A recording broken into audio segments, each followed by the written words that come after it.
ஆண்டவராகிய இயேசு கிறிஸ்துவின் நாமத்தினாலே உங்கள் ஒவ்வொருவருக்கும் என்னுடைய அன்பான வாழ்த்துக்கள். கடந்த ஒரு சில வாரங்களாக நாம் கொலோசியர் நிருபத்திலிருந்து வேத ஆராய்ச்சியில அநேக காரியங்களை நாம் கற்றுக்கொண்டிருக்கிறோம். இந்த வாரத்திலும் உங்களை நான் சந்திப்பதில் இந்த நிருபத்திலிருந்து ஒரு சில வசனங்களை உங்களோடு கூட சேர்ந்து தியானிப்பதற்கு ஆண்டவர் கொடுத்த இந்த மகத்துவமான கிருபைக்காக நான் ஆண்டவரை ஸ்தோத்திரிக்கிறேன். ஒவ்வொரு வாரமும் நீங்கள் ரெகுலரா பார்த்துட்டு இருப்பீங்கன்னு நான் விசுவாசிக்கிறேன். வேதத்தையும் தொடர்ந்து தியானிங்கள். வேத வசனம் நம்முடைய வாழ்க்கைக்கு ஜீவனாக இருக்கிறது. மரித்து போன சூழ்நிலையிலையும் ஜீவனை உண்டாக்குவது தேவனுடைய வார்த்தை. வேதம் சொல்லுகிறது, நான் என்னுடைய வார்த்தையை அனுப்பி நான் உங்களை குணமாக்குவேன், நான் என்னுடைய வார்த்தையினாலே உங்களை எல்லா இக்கட்டுகளிலிருந்தும் உங்களை விடுவிப்பேன் என்று சொல்லி ஆண்டவர் வாக்குத்தத்தம் கொடுத்திருக்கிறார். அவருடைய வார்த்தை நம்மை உருவாக்குகிறதாக இருக்கிறது. ஆவிக்குரிய வாழ்க்கையில நம்மை உருவாக்குகிறதாக இருக்கிறது. கடந்த வாரத்துல நாம் கொலோசியருடைய 2வது அதிகாரத்திலிருந்து பவுல் அந்த சபைக்கு மேல வைத்திருந்த கரிசனை, அடிக்கடி நான் சொன்ன காரியம், பவுல் இந்த சபையை நேரடியாக ஸ்தாபிக்கவில்லை. அவர் சிறைச்சாலையில் இருக்கிறார். எப்பாப்ரா மூலமாக இந்த சபை ஸ்தாபிக்கப்படுகிறது. பவுல் மூலமாக இயேசு கிறிஸ்துவோட சுவிசேஷத்தை அறிந்து கொண்ட எப்பாப்ரா தன்னுடைய பட்டணத்திற்கு சென்று இந்த சபையை ஸ்தாபிக்கிறார். பவுல் சிறைச்சாலையில் தண்டனையை அனுபவித்துக் கொண்டிருக்கும் பொழுது எப்பாப்ரா கொலோசு சபையிலிருந்து அவரை சந்திப்பதற்காக, அவரை உற்சாகப்படுத்துவதற்காக கடந்து செல்கிறதையும், அங்கு சென்று கொலோசு பட்டணத்துல சபை ஆரம்பிக்கப்பட்டதையும், சபை மக்களுடைய ஆவிக்குரிய தன்மையையும் அவர் எடுத்து பவுலோடு பகிர்ந்து கொடுக்கிறதை நாம் பார்க்கிறோம். அந்த காரியங்களை கேட்ட பவுல் தான் இந்த புஸ்தகத்தை எழுதுகிறார். ஸோ அதனாலதான் அந்த மக்களை குறித்ததான கரிசனையோடு கூட, நான் உங்களை முகமுகமாய் பார்க்க விட்டாலும், போன வாரத்துல நம்ம அதை போன எபிசோட்ல நம்ம அதை தியானித்தோம். உங்களை நான் இன்னும் முகமா பார்க்கல, நான் உங்களை என்னுடைய ஸ்பிரிட்ல தான், என்னுடைய ஆவியில தான் நான் உங்களை பார்க்கிறேன். நான் முகம் காணாமல் இருக்கிற உங்களுடைய முகத்தை நான் இன்னும் நேர பார்க்கவில்லை என்று சொல்லுகிறார். அவர் சொல்றார், உங்களுக்காகவும் லவோதியேக்கால் இருக்கிறவர்களுக்காகவும் என் முகம் காணாமல் இருக்கிறவர்களுக்காக நான் ஜெபிக்கிறேன் அப்படிங்கிறாரு. ஸோ அவருடைய பிரேயரை பத்தி நம்ம பார்த்தோம். He was praying for the church அப்படின்னு சொல்லிட்டு 3 காரியங்கள் அதிகமா அவர் ஜெபிக்கிறார்னு சொல்லிட்டு போன எபிசோட்ல பார்த்தோம். ஒன்று அவர்களுடைய இருதயங்கள் தேற்றப்பட, டு கெட் என்கரேஜ். இந்த நாட்கள்ல நிறைய பேர் நிறைய காரியங்கள்ல சோர்ந்து போயிருப்பாங்க, டிஸ்கரேஜ்டா இருப்பாங்க. The people were in the need of encouragement. Pavul உங்களுடைய இருதயங்கள் தேற்றப்பட வேண்டும் அப்படின்னு சொல்றாரு. ஒரு சோகமான சூழ்நிலையில் இருந்தாலும், ஒரு வருத்தமான சூழ்நிலையில் இருக்கிற பவுல், அவர் இருக்கிறது சிறைச்சாலை. நல்லா நம்ம அதை சிந்திக்கணும். அவர் சிறைச்சாலையில் இருந்துட்டு அவர் மற்றவருடைய இருதயங்கள் தேற்றப்பட ஜெபிக்கிறார். நல்ல ஒரு பாடத்தை ஆண்டவர் நம்ம கற்றுக் கொடுக்கிறார். நம்ம நிறைய நேரங்களில நம்ம மற்றவங்களுக்காக ஜெபிக்கும் பொழுது, நானே சரியில்லை, நானே சரியில்லாத ஒரு நிலைமையில இருக்கிறேன் அப்படின்னு சொல்லிட்டு நம்ம யோசிப்போம். ஆனா பவுல் சிறைச்சாலையிலிருந்து லவோதிக்காவில் உள்ளவங்களுக்காகவும் கொலோசில் உள்ளவங்களுக்காகவும் முகம் காணாதவர்களுக்காக அவர்களுடைய இருதயங்கள் தேற்றப்படுவதற்காக ஜெபிக்கிறதை நாம் பார்க்கிறோம். 2வது காரியம், அவர் எதுக்காக ஜெபிக்கிறார்? நீங்கள் அன்பினால் இணைக்கப்பட வேண்டும். He was praying for the unity in love. கடைசி நாட்களில அன்பு தணிந்து போகும் என்று வேதம் சொல்லுகிறது. ஆனால் நீங்க சபை மக்களாகிய நீங்கள் அன்பிலே தேற்றப்பட வேண்டும், அன்பினால் இணைக்கப்பட வேண்டும். You have to unite back with love அப்படின்னு சொல்லிட்டு அவர் ஜெபிக்கிறார். 3வது காரியம், பிதாவாகிய தேவனுக்கும் கிறிஸ்துவுக்கும் உரிய ரகசியத்தை அறிந்து கொள்கிற உணர்வு பரிபூர்ணப்பட வேண்டும் என்று சொல்லி இந்த 3 காரியங்களுக்காக ஜெபிக்கிறதை கடந்த வாரத்துல நாம் தியானித்தோம். இந்த வாரத்துல நாம் கொலோசியரிலிருந்து 6வது வசனத்திலிருந்து 10வது வசனம் வரை நாம் வாசித்து தியானிக்க போகிறோம். இந்த வசனத்துல நம்ம என்ன பார்க்கிறோம்? இந்த 6வது வசனத்திலிருந்து 2வது அதிகாரம் 6வது வசனத்திலிருந்து 10வது வசனம் வரை நம்ம என்ன பார்க்கிறோம்னா, the life in Christ அப்படின்னு சொல்லிட்டு பவுல் பேசுறதை பார்க்கணும். நம்முடைய வாழ்க்கை கிறிஸ்துவுக்குள் இருக்கிறது என்று சொல்லி பவுல் சொல்லுகிறத நம்ம பார்க்கிறோம். இயேசுவில் என்னுடைய வாழ்க்கை.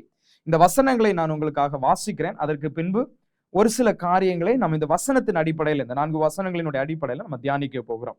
கொலோசியர் 2வது அதிகாரம் 6வது வசனத்திலிருந்து 10வது வசனம் வரை நான் வாசிக்கிறேன். அதில் இப்படியாக எழுதப்பட்டிருக்கிறது, ஆகையால் நீங்கள் கர்த்தராகிய கிறிஸ்து இயேசுவை ஏற்றுக்கொண்டபடியே அவருக்குள் வேர் கொண்டவர்களாகவும் அவர் மேல் கட்டப்பட்டவர்களாகவும் அவருக்குள் நடந்து கொண்டு நீங்கள் போதிக்கப்பட்டபடியே விசுவாசத்தில் உறுதிப்பட்டு ஸ்தோத்திரத்தோட அதிலே பெருகுவீர்களாக.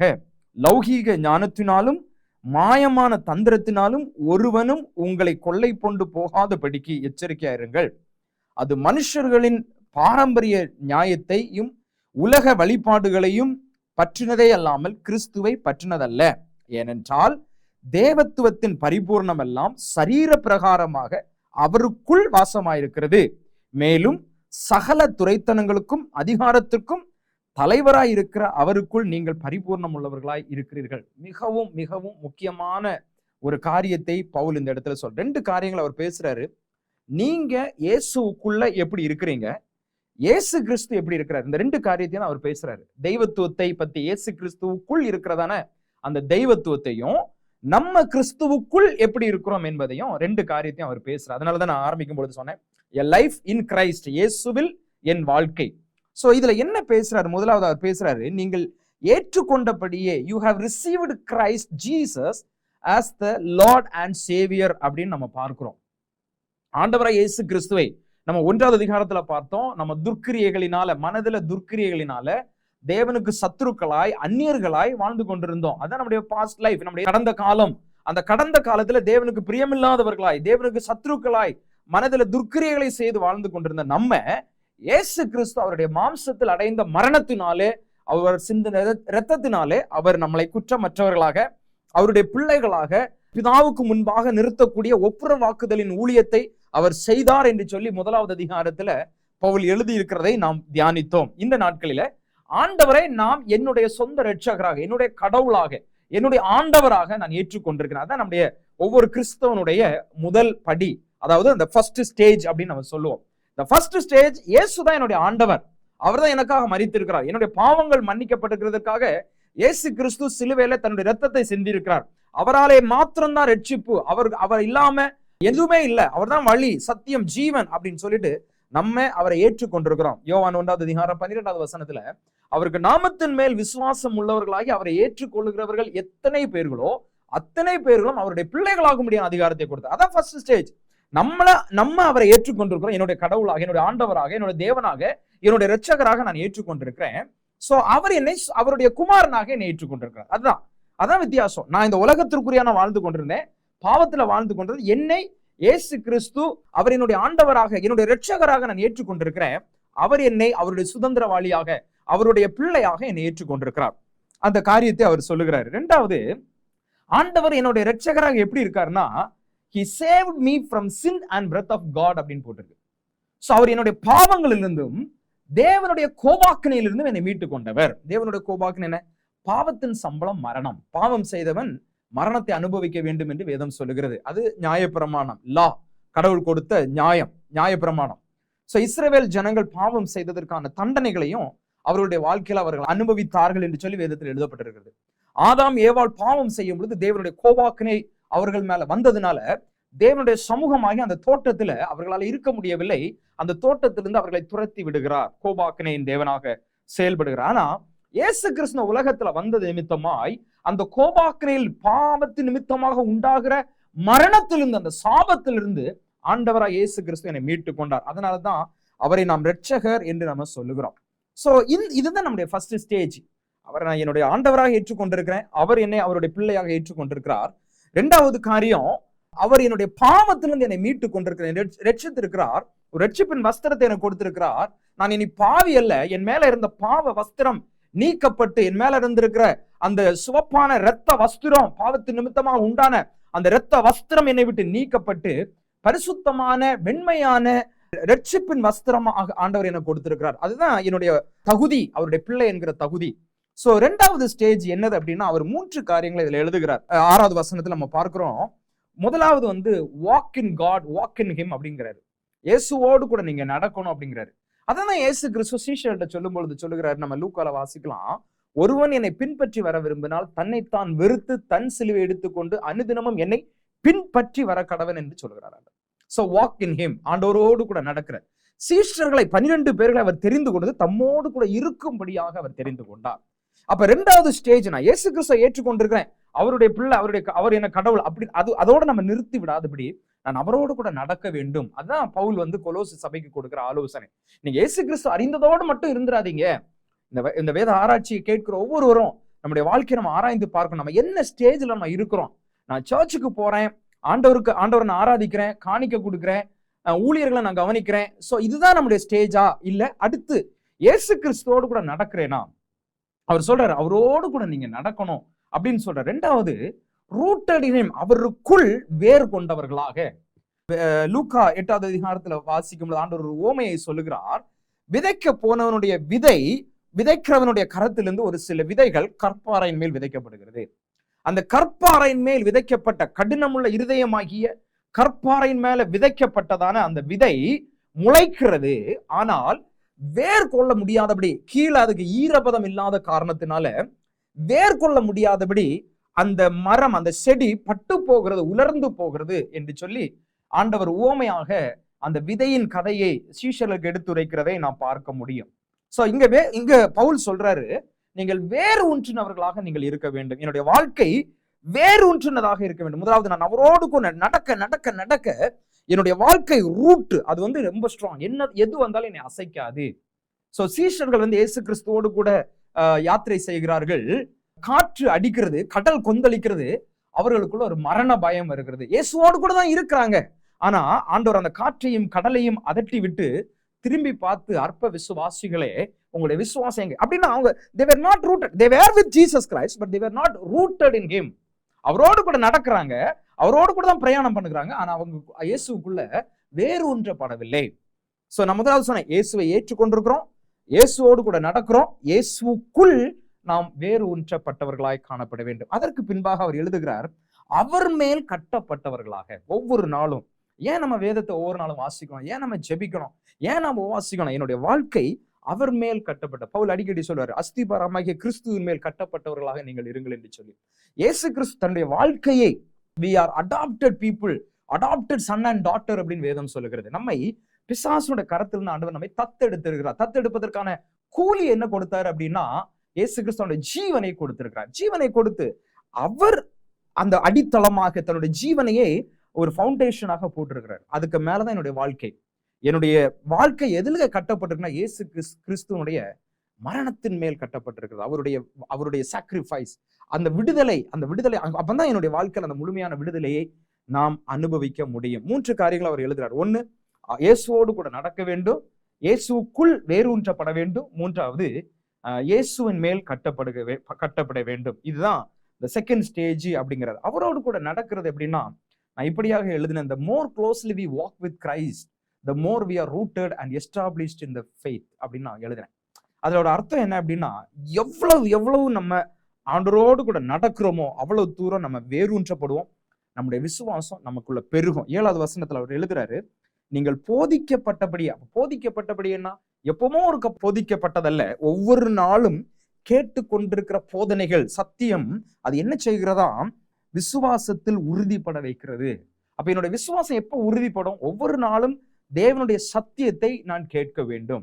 Before build up, so I should be rooted அப்படின்னு சொல்லிட்டு நான் வாசிக்கிறேன். சோ என்ன அர்த்தம் அப்படின்னா, நம்ம கட்டப்படுவதற்கு முன்பாக வேரூன்றப்படும். இப்ப ஆண்டவர் ஒரு புத்தியுள்ள மனிதனையும் புத்தி இல்லாத மனிதனையும் சொல்ற. புத்தியுள்ள மனிதன் என்ன செய்கிறான், அந்த நிலத்தை தோண்டி எங்க பாறை இருக்கோ அந்த பாறைக்கு மேல அந்த பாறையை தேடுறான். அந்த பாறையை தேடி அந்த பாறைக்கு மேல வீடை கட்டுகிறான், அது நிலைவரப்படுகிறது. ஆனா புத்தி இல்லாத மனிதன் மணலுக்கு மேல, அவன் பாறையெல்லாம் தேடல, நான் மண்ணுக்கு மேலே நான் கட்டிடுறேன் அப்படின்னு மண்ணுக்கு மேல கட்டுறான். சோதனை காலம் வரும்பொழுது அந்த வீடு இடிந்து போகிறது. சோ அவன் தேடுறான். இப்ப நீங்க யோசித்து பார்த்து, பெரிய பெரிய பில்டிங், அபார்ட்மெண்ட்ஸ் எல்லாம் கட்டும்போது they will go into the deep to find out the rock. From the rock they will put the concrete, they will put the foundation. அதே மாதிரி நம்முடைய வாழ்க்கையில we have to go into the deep to put our foundation so that we will be more strong in God. எந்த பிரச்சனை வந்தாலும், பலவீனம் வந்தாலும் அசைய மாட்டோம், மரணம் வந்தாலும் அசைய மாட்டோம், எந்த சோதனைகள் வந்தாலும் நம்மளை அசைக்காது. ஏன் அப்படின்னா, என்னுடைய வாழ்க்கை கிறிஸ்துவின் மேல கட்டப்பட்டிருக்கு, எது நடந்தாலும் அவர் என்னை பார்த்து கொள்வார் என்று சொல்லி எழுதப்பட்டிருக்கிறது. இன்னும் ஒரு காரியம், அந்த விசுவாசத்தில் உறுதி கொள்ளப்பட்ட பிறகு அவரு 6 காரியங்களை இந்த வசனங்களை நம்ம பார்க்கலாம். 1, நான் சொன்னது போல அவரை நம்ம ஏற்றுக்கொள்கிறோம். We received Jesus as my God, as my Savior from the sin and breath of God அப்படின்னு சொல்லிட்டு பார்த்தோம். அதான் நம்ம ஃபர்ஸ்ட் ஸ்டேஜ், ஏற்றுக்கொண்டிருக்கிறோம். 2வது காரியம், வேறு கொண்டிருக்கிறோம், இயேசு கிறிஸ்துல நம்ம வேறு கொள்ளுகிறோம். 3வது காரியம், நம்ம கட்டப்பட்டிருக்கிறோம் இயேசுக்கு மேல, கிறிஸ்து இயேசுவுக்கு மேல நம்ம கட்டப்பட்டிருக்கிறோம். அவர் life is not built up on the earth, உலகத்துல கட்டப்படவில்லை. உலகத்துக்குரியவர்கள் எல்லாம் இருந்தாலும் வாழ்க்கையில ஒரு நிம்மதி இருக்காது. ஆனா நம்முடைய வாழ்க்கையில இயேசு கிறிஸ்துக்கு மேல கட்டப்பட்டா எந்த அலைகள் வந்தாலும், எந்த போராட்டங்கள் வந்தாலும் அஸ்திபாரம் அசையாமல் நாம் உறுதியாக இருப்போம். 4வது, அவரோடு கூட நடக்கிற அனுபவம், இயேசுவோடு கூட நடக்கிற அனுபவம். எனக்கு நடக்க முடியாத ஆண்டவரே, என்னால நடக்க முடியும். ஏன்னா தேவன் சொல்லுகிறாரு, நானே வழியும் சத்தியமும் ஜீவனுமா இருக்கிறேன். அவர்தான் வழி. சோ அவருக்கு கூட நடந்தா மட்டும்தான் நமக்கு சரியான பாதை கிடைக்கும். இயேசு கிறிஸ்து சொல்றாரு, சீஷர்கிட்ட சொல்லும் பொழுது சொல்லுகிறாரு, குறுகலான பாதை, விசாலமான பாதை. விசாலமான பாதைகள் நிறைய பேர் நடப்பாங்க. இன்னைக்கு உலகம் வந்து விசாலமான பாதையை காட்டுகிறது, எளிதான பாதை என்று சொல்லி காட்டுகிறது, அட்ராக்ஷன்ஸை காட்டுகிறது. இன்னைக்கு அதுல நிறைய பேர் நடப்பாங்க அப்படின்னு வேதம் சொல்லுகிறது. ஆனா குறுகலான பாதையில கொஞ்சம் பேர் தான் நடப்பாங்க. God chose us to walk in that narrow gate. அந்த குறுகிய பாதைகள்ல நடப்பதற்கு தேவன் நம்மை அழைத்திருக்கிறார். 5வது காரியம், உறுதிப்பட்டவர்களாக என்று எழுதப்பட்டிருக்கிறது. உறுதிப்பட்டவர்களாக, பி ஸ்ட்ராங். என்ன காரியம் நடந்தாலும் நம்ம அசைய மாட்டோம். ஏன் அப்படின்னா, என்னுடைய வாழ்க்கை கிறிஸ்து இயேசுவின் மேல் கட்டப்பட்டிருக்கிறது. உறுதிப்பட்டவர்களாக. 6வது காரியம், 7வது வசனத்துல போட்டிருக்கிறது, ஸ்தோத்திரத்தோட அதுல பெருகுவீர்களாக. So we have to grow, we have to establish அப்படின்னு சொல்லிட்டு இன்னொரு காரியத்தையும் நம்ம சொல்லிட்டு நான் முடிக்கிறேன். அடுத்த காரியம் என்ன போட்டிருக்குன்னா, 8வது வசனம் 9வது வசனத்தை நம்ம பார்த்தோம்னா, லௌகீக ஞானத்தினாலும் மாயமான தந்திரத்தினாலும் ஒருவனும் உங்களை கொள்ளை கொண்டு போகாதபடிக்கு அப்படின்னு போட்டிருக்கு. பாரம்பரியமான நியாயங்கள், உலக வழிபாடுகள், வேதம் சொல்லுகிறது அதெல்லாம் உலகத்திற்குரியவைகள். அது என்ன போட்டிருக்கு? உலக வழிபாடுகள் பற்றின இல்லாமல் கிறிஸ்துவை பற்றினதல்ல. அப்ப நம்முடைய வாழ்க்கையில நம்ம குடும்ப சூழ்நிலைகள்ல வரும்பொழுது, ஒவ்வொரு கான்செப்டஸ் கொண்டு வரும் பொழுது, ஒவ்வொரு காரியங்களை இது வந்து நம்முடைய பாரம்பரியம், இது வந்து நம்முடைய வழிபாடுகள் அப்படின்னு கொண்டு வரும்போது, உடனே நம்ம என்ன யோசிக்கணும்? இது கிறிஸ்துவை பற்றினதா இல்லையா? இன்னைக்கு நிறைய பேருக்கு சந்தேகங்கள் வரும். என் குடும்பம் இப்படி இருக்கு, அவங்க சொல்றதை நான் செய்யலாமா? என் குடும்பம் இந்த சூழ்நிலை, அவங்க சொல்றதை நான் செய்யலாம், இது பாரம்பரியமாக இருக்கிறது, இது எங்களுடைய குடும்ப காரியங்களாக இருக்கிறது, வழிபாடுகளாக இருக்கிறது என்று சொல்லி நிறைய சந்தேகம். இதுல பவுல் வந்து அழகாக எழுதுகிறார், அது கிறிஸ்துவை பற்றினதா என்று நாம் யோசித்து பார்க்க வேண்டும். சோ கிறிஸ்துவை பற்றாத காரியங்கள், அது லௌகீக ஞானம், இந்த உலகத்தில் உள்ள ஞானம். இந்த உலகத்தில் உள்ள ஞானம் என்ன செய்யும்? ஆண்டவருடைய ஞானத்தோடு கூட போராடி கொண்டிருக்கும். இந்த competition between God and earth, உலகத்திற்கும் ஆண்டவருக்கும் இடையில ஒரு பெரிய stuck the wisdom of man, competition with wisdom of God. இந்த உலகத்துடைய ஞானத்தை ஆண்டவருடைய ஞானத்தோடு கூட போராடி கொண்டிருப்பான். அதுதான் லௌகீக ஞானம். அப்புறம் மாயமான தந்திரங்கள், இந்த ரெண்டையும் வச்சுதான் கொள்ளை போனான். அவன் சொல்லுவான், பெருசா ஞானத்தோடு கூட பேசுவான், இதுதான் அப்படின்னு சொல்லிட்டு சிலவங்க சொல்லுவாங்க. கல்ட் பீப்புள் பேசும் பொழுது நம்மளை அட்ராக்ட் பண்ற மாதிரி பேசுவாங்க. அது அவங்க சொல்றது நியாயமா இருக்கும். அப்படிதான் பேசுவாங்க. அதான் லௌகீக ஞானம். அவர்களுக்குள்ள ஞானம் இருக்கும், அது உலகத்திற்குரிய நம்மளையே குழப்பி விடுகிற ஞானமா இருக்கும். அப்படிப்பட்ட ஞானத்தினாலும் மாயமான தந்திரத்தினால, இந்த words with deceitful, words with attractions, அப்படிப்பட்ட வார்த்தைகளினால நம்மளை கொள்ளை கொண்டு போகாதபடி நாம் பார்த்து கொள்ள வேண்டும். 2வது, பாரம்பரிய நியாயங்கள், உலக வழிபாடுகள். பாரம்பரியமா நம்ம இதை கடைபிடித்துட்டு வருகிறோம், இதை இப்படிதான் நம்ம செய்யணும் அப்படின்னு சொல்லிட்டு நிறைய பேர் நம்ம இயேசு கிறிஸ்துவை ஏற்றுக்கொள்ளும் பொழுது, அவர் இயேசுவை ஏற்றுக்கொள்ளாத நபர்கள் நம்முடைய குடும்பங்கள்ல இருக்கும்போது, இது நம்முடைய பாரம்பரியமா நம்ம செய்கிற காரியங்கள் அப்படின்னு சொல்லிட்டு நமக்கு பெரிய ஞானத்தினால பேசுவாங்க. அதற்கு நம்மகிட்ட ஆர்கியூமெண்ட்ஸ் பண்ணுவாங்க. அதனாலதான் பவுல் இந்த 2 காரியத்தை அப்படி அழகா ஸ்பிளிட் பண்றாரு. ஒண்ணு வந்து லௌகீக ஞானம். இந்த லௌகீக ஞானம் ஆண்டவருடைய ஞானத்தோடு கூட அது போட்டி போட்டு கொண்டிருக்கும், காம்படிஷன்ஸ் ஆகிட்டே இருக்கும். சோ அதனால நம்ம லௌகீக ஞானத்தினாலும் மாயமான தந்திரத்தினாலும் நம்மளை யாருமே கொள்ளை கொண்டு போய்விடாதபடி, நம்முடைய விசுவாசத்தை சீரழித்து விடாதபடி, நமக்கு ஆண்டவருக்கு மேல இருக்கிற அன்பை பிரித்து விடாதபடி. 2வது காரியம், பாரம்பரியமான நியாயமும் உலக வழிபாடுகளும், இது கிறிஸ்துவனுடையது அல்ல, இது கிறிஸ்துவை பற்றினது அல்ல அப்படின்னு சொல்லிட்டு காமிக்கிறார். இன்னைக்கு நம்ம அப்படிப்பட்ட குடும்பங்கள்ல இருக்கும் பொழுது, அப்படிப்பட்ட நபர்கள் இது பாரம்பரியமாக நாம் செய்து கொண்டிருக்கிற காரியங்கள், இதை நம்ம அப்படிதான் செய்யணும் அப்படின்னு சொல்லிட்டு சில லௌகிக ஞானத்தோடு கூட நம்ம பேசும் பொழுது, கிறிஸ்துவனுடையது இல்லாத காரியத்துல நாம் ஈடுபாடு இல்லாதவர்களாய் இருப்பது நமக்கு பாதுகாப்பான காரியம்.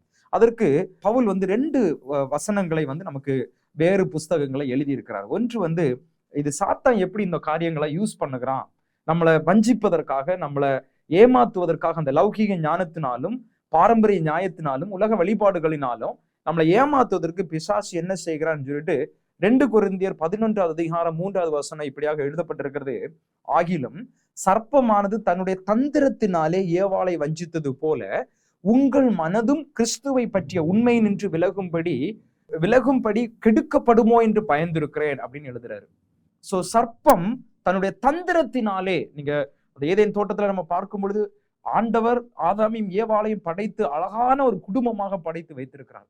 அந்த குடும்பத்தை பிரிப்பதற்காக, தேவனுடைய அன்பிலிருந்து அவர்களை பிரித்து கொண்டு போவதற்காக சர்ப்பம் எவ்வளவு தந்திரமாக அந்த இடத்துல அவன் கிரியை செய்து அவர்களுடைய இருதயத்தை வஞ்சித்து, ஏவாளுடைய இருதயத்தை வஞ்சித்து தேவனுடைய அன்பிலிருந்து, தேவனுடைய ஐக்கியத்திலிருந்து அவர்களை பிரித்து கொண்டு போகிறதை நாம் பார்க்கிறோம். பவுல் அந்த உதாரணத்தை எடுத்து சொல்றாரு, உங்கள் மனதும் கிறிஸ்துவை பற்றிய உண்மை நின்று விலகும்படி கெடுக்கப்படுமோ என்று நான் பயந்திருக்கிறேன். இப்படிப்பட்ட இந்த உலக பாரம்பரியங்கள், உலக வழிபாடுகள், பாரம்பரியமாக தோன்றுகிற நியாயமான காரியங்கள், லௌகீக ஞானம், மாயமான தந்திரங்கள் என்ன செய்யும்? நம்முடைய இருதயத்தை வஞ்சிக்கும். அது பிசாசானுடைய ஒரு தந்திரம் என்று சொல்லி பவுல் எழுதுகிறார். எழுதுனது மட்டுமல்லாமல் இப்படிப்பட்ட தந்திரம் கிறிஸ்துவனுடைய உண்மை நின்று நம்மளை விலக்கி விடக்கூடாது என்று சொல்லி நாம் ஜாக்கிரதையா இருக்க வேண்டும். சோ ரோமர் 16வது அதிகாரம் 18வது வசனத்தில் அவர் எழுதுகிறாரு, நய வசனிப்பினாலும் இச்சக பேச்சினாலும் கபடமில்லாதவருடைய இருதயங்களை வஞ்சிக்கிறவர்களாய் இருக்கிறார்கள். அப்ப கடைசி காலங்களில பவுல் தொடர்ந்து இந்த காரியங்களை எழுதும் பொழுது சொல்கிறார், இப்படிப்பட்ட உங்களை ஒரு நய வசனிப்பினாலும் இச்சக பேச்சினாலும் கபடமில்லாமல் இருக்கிற உங்களை, நீங்க பரிசுத்த, இதற்கு முன்பாக அதிகாரத்துல அவர் எழுதுகிறார், நீங்க அன்புல பரிசுத்தமா இருக்கிறீங்க, ஆண்டவருடைய விசுவாசத்துல உறுதியா இருக்கிறீங்க. ஆனா என்ன நடக்கும்? கபடமில்லாமல் இருக்கிற உங்களுடைய இருதயத்தை இவன் நயவசனிப்பினாலும் இச்சக பேச்சினாலும் கொண்டு உங்களை ஏமாற்ற. அந்த நாட்கள்ல என்ன நடக்குது? ரோமருடைய வேத பாரகர்கள் அவருடைய வேத ஞானத்தை எடுத்து சொல்லி மக்களை சத்தியத்திலிருந்து பிரித்து கொண்டிருந்தார்கள். அதுதான் பவுலுடைய எச்சரிப்பு. அப்படிப்பட்டவர்கள் செய்து கொண்டிருக்கிறார்கள். யூதருடைய வேத பாரகர்கள் இச்சகமான பேச்சினாலும் நயவசனிப்பினாலும் பாரம்பரிய நியாயங்களினாலும் லௌகீக ஞானத்தினாலும் ஜனங்களை சத்தியத்திலிருந்து பிரித்து கொண்டிருந்தார்கள். சோ அதனாலதான் இந்த வசனத்தை அவர் எழுதுகிறார். சோ இன்றைக்கு கடைசி நாட்களில நாம் வாழ்ந்து கொண்டிருக்கிறோம்.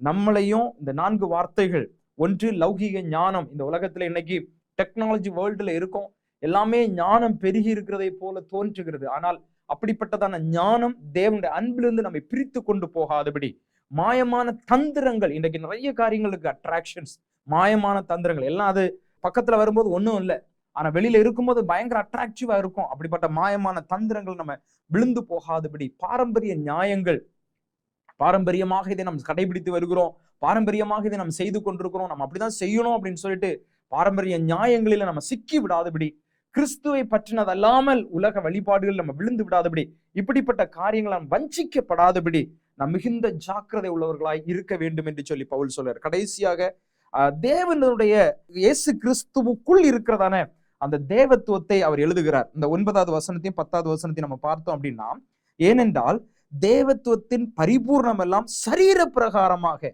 இயேசுவுக்குள், அவருக்குள் வாசமாயிருக்கிறது என்று சொல்லி எழுதப்பட்டிருக்கிறது. மேலும் சகல துரைத்தனங்களுக்கும் அதிகாரத்திற்கும் தலைவராயிருக்கிற அவருக்குள் நீங்கள் பரிபூர்ணம் உள்ளவர்களா இருக்கிறீர்கள். What a beautiful verse. முதலாவது அவர் என்ன சொல்றாரு? தேவத்துவத்தின் பரிபூர்ணம் எல்லாம் சரீர பிரகாரமாகிய இயேசு கிறிஸ்துவுக்குள் இருக்கிறது. இயேசு கிறிஸ்து நம்ம முதலாவது 2 எபிசோடுக்கு முன்னாடி பார்த்தோம். இயேசு கிறிஸ்துவோட மகிமை எப்படி இருந்துச்சுன்னு சொல்லிட்டு பவுல் இந்த கொலோசியர் 1வது அதிகாரத்துல எழுதுகிறார். அந்த திருத்துவத்துல இயேசு கிறிஸ்துவனுடைய மகிமை எப்படி இருக்கிறது, ஆண்டவருடைய மகிமையை கிறிஸ்து இயேசுவுக்குள் அதை எப்படி பார்க்கிறோம்னு சொல்லிட்டு அழகா எழுதியிருக்கிறார். அதை திரும்ப அவர் கொண்டு வராரு. தேவத்துவத்தினுடைய எல்லா விதமான பரிபூர்ணமும் சரீர பிரகாரமாக இயேசுவுக்குள் இருக்கிறது. 2வது காரியம், அவர் சகல துரைத்தனங்களுக்கும் எல்லா அதிகாரத்திற்கும் தலைவராக இருக்கிற அவருக்குள் நீங்கள் பரிபூர்ணம் உள்ளவர்களாக இருக்கிறார். இதுதான் நம்முடைய பிளெஸிங். பிதாவாகிய தேவனுடைய எல்லா தன்மைகளும் இயேசு கிறிஸ்துவுக்குள் இருக்கிறது. நாம இன்னைக்கு இயேசு கிறிஸ்து, அதனால நான் ஆரம்பிக்கும் பொழுது நான் சொன்னேன், நம்முடைய வாழ்க்கை, my life is in Christ. தேவத்துவத்தினுடைய பரிபூர்ணம் உள்ள இயேசுவுக்குள் என்னுடைய வாழ்க்கை இருக்கிறது. அதனால எந்த ஒரு காரியமும் ஐ வாக் வித் காட், அந்த 6 காரியங்கள் நான் சொன்னேன். அவரை நான் ஏற்றுக்கொண்டிருக்கிறேன், என்னுடைய தெய்வமாக, என்னுடைய இரட்சகராக நான் ஏற்றுக்கொண்டிருக்கிறேன். அவருக்குள்ள நான் வேரூன்றுகிறேன், அவர் மேல கட்டப்படுகிறேன், அவரோடு கூட நடக்கிறேன், விசுவாசத்துல உறுதியா இருக்கிறேன், பெருகி கொண்டே இருக்கிறேன். சோ அப்படிப்பட்ட நேரத்துல எந்த விதமான லௌகீக ஞானமும் மாயமான தந்திரங்களும் பாரம்பரிய நியாயமும் உலக வழிபாடுகளும் என்னை கெடுத்து விடாதபடி, பிசாசான என்னை வஞ்சிக்காதபடி, தேவத்துவத்தின் பரிபூர்ணமாய் சரீர பிரகாரமாக இருக்கிற இயேசு கிறிஸ்துவுக்குள் நான் அடங்கி இருக்கிறேன், அவருக்குள் என்னுடைய வாழ்க்கை பாதுகாப்பாக இருக்கிறது. இப்படிப்பட்டதான காரியங்களை பவுல் நமக்கு எடுத்து காண்பிக்கிறார். ஆகவே நாம் இயேசுவை ஏற்றுக்கொண்டவர்களாய், அவருக்குள் கட்டப்பட்டவர்களாய், வேரூன்றினவர்களாய், அவரோடு கூட நடந்து உறுதிப்பட்டு பெருகுகிறவர்களாக காணப்பட ஆண்டவர் நமக்கு உதவி செய்வாராக. நாம் ஜெபிப்போம். கிருபையுள்ள ஆண்டவரே, இந்த வேத ஆராய்ச்சிக்காக நாங்கள் நன்றி சொல்லுகிறோம். ஆண்டவரே, பல எபிசோட்ஸ்ல ஆண்டவரே நாங்க இந்த கொலோசியர் புஸ்தகத்தை ஆண்டவரே வசனங்களாக நாங்கள் தியானித்து கொண்டிருக்கிறோம். ஆண்டவரே, கடந்த எபிசோட்ஸ்ல அநேக காரியங்களை எங்களுக்கு கற்றுக் கொடுத்தீங்க. இந்த நாளிலும் ஆண்டவரே, இந்த 2வது அதிகாரத்துல 6வது வசனத்திலிருந்து 10வது வசனம் வரை ஆண்டவரே, நாங்கள் எப்படி கிறிஸ்துவுக்குள் இருக்க வேண்டும், ஆண்டவரே, உலகம் எங்களை எப்படி வஞ்சிக்கும், எங்களுடைய அந்த தேவத்துவத்தினுடைய வல்லமை எங்க இருக்குன்னு சொல்லிட்டு எங்களுக்கு அழகாக ஆண்டவரே நீங்க எழுதி வைத்திருக்கிறீங்க. அதற்காக நாங்கள் நன்றி சொல்லுகிறோம். ஆண்டவரே, நாங்கள் உம்மை ஏற்றுக்கொண்டவர்களாய், வேரூன்றினவர்களாய், உங்க மேல கட்டப்பட்டவர்களாய், உங்க கூட நடக்கிறவர்களாய், உறுதிப்பட்டவர்களாய், பெருகுகிறவர்களாய் நாங்கள் மாற எங்களுக்கு உதவி செய்யுங்க ஆண்டவரே. எந்த விதமான லௌகீக ஞானமும், மாயமான தந்திரமும், பாரம்பரிய நியாயமும், உலக வழிபாடுகளும் எங்களை வஞ்சித்து போடாதபடி தேவத்துவத்தினுடைய பரிபூர்ணம் சரீர பிரகாரமாகிய அடங்கி இருக்கிற இயேசுவுக்குள் நாங்கள் தங்கி இருக்கிறவர்களாய் காணப்பட எங்களுக்கு உதவி செய்யுங்க. வேத வசனத்தை தியானிக்கிற ஒவ்வொருவரையும் கர்த்தர் ஆசீர்வதிங்க. வேத வசனத்திற்குள் மறைந்திருக்கிறதான ரகசியங்கள் வெளிப்படுத்தப்பட்டு அது ஜீவனாய் மாறி எங்களுடைய வாழ்க்கையை உயிர்ப்பிக்கும்படியாக நாங்கள் ஜெபிக்கிறோம். தொடர்ந்து நீங்க எங்களோடு கூட பேசுங்க. இந்த நாள்ல கற்றுக் கொடுத்த காரியங்கள் எங்களுடைய சிந்தனையில செயல்பட கர்த்தர் உதவி செய்யும்படியாக நாங்கள் ஜெபிக்கிறோம். தாழ்த்தி கர்த்தர் ஒப்புக் கொடுக்கிறோம். இயேசு கிறிஸ்து மூலமாய் ஜெபிக்கிறோம் ஜீவன்ல நல்ல பிதாவே, ஆமென். கர்த்தர் உங்களை ஆசீர்வதிப்பாராக. ஆமென்.